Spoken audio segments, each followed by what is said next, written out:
So the whole purpose of rewriting into different forms is to help us actually simplify.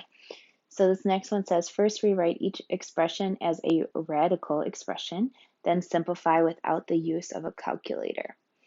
So radical is just that square root, cube root, fourth root, etc. So just like what we did earlier, but now instead of starting here, we're starting here and working backwards. So if I look, my base becomes my radicand.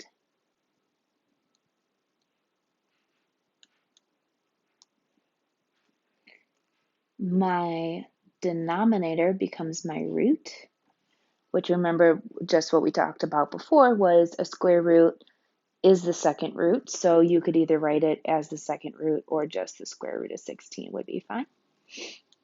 And then my numerator becomes my exponent.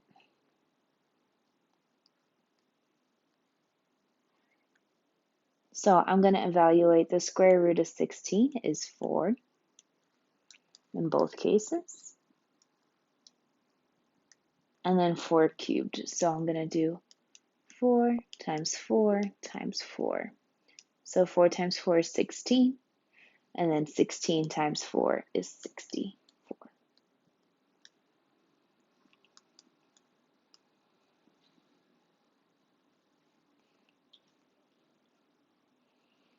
And then same idea for the next one. I see a negative, so I just want to be careful knowing that my radicand is going to be negative 27.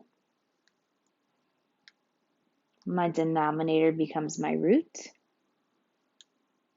And then my numerator becomes my exponent. So when I'm thinking about evaluating this, the cubed root of negative 27, I'm thinking of what number multiplied by itself gives me negative 27. And we have to be careful because we're used to, once I see a negative in the radicand, we think it's no solution, kind of like we experienced with our warm-up number 4. But that was because I was thinking of what number times itself gives me negative 9. And we could try 3 times 3, but that doesn't work. Or I could try negative 3 times negative 3, but that still doesn't work because a negative times a negative is a positive. So if I go back to my problem here, my first guess is if I have a negative, I want to make sure that all of these are negative. And then I'm just focusing on the 27. So I like to start small. If I try a 2 first, negative 2 times negative 2 is 4, times negative 2 is negative 8. So I did not go large enough. So I'm going to choose a larger number, 3. Negative 3 times negative 3 is 9, times negative 3 gives me that 27 I need. So now I know the cubed root of negative 27 is negative 3. And then I'm going to square it. So negative 3 squared is 9.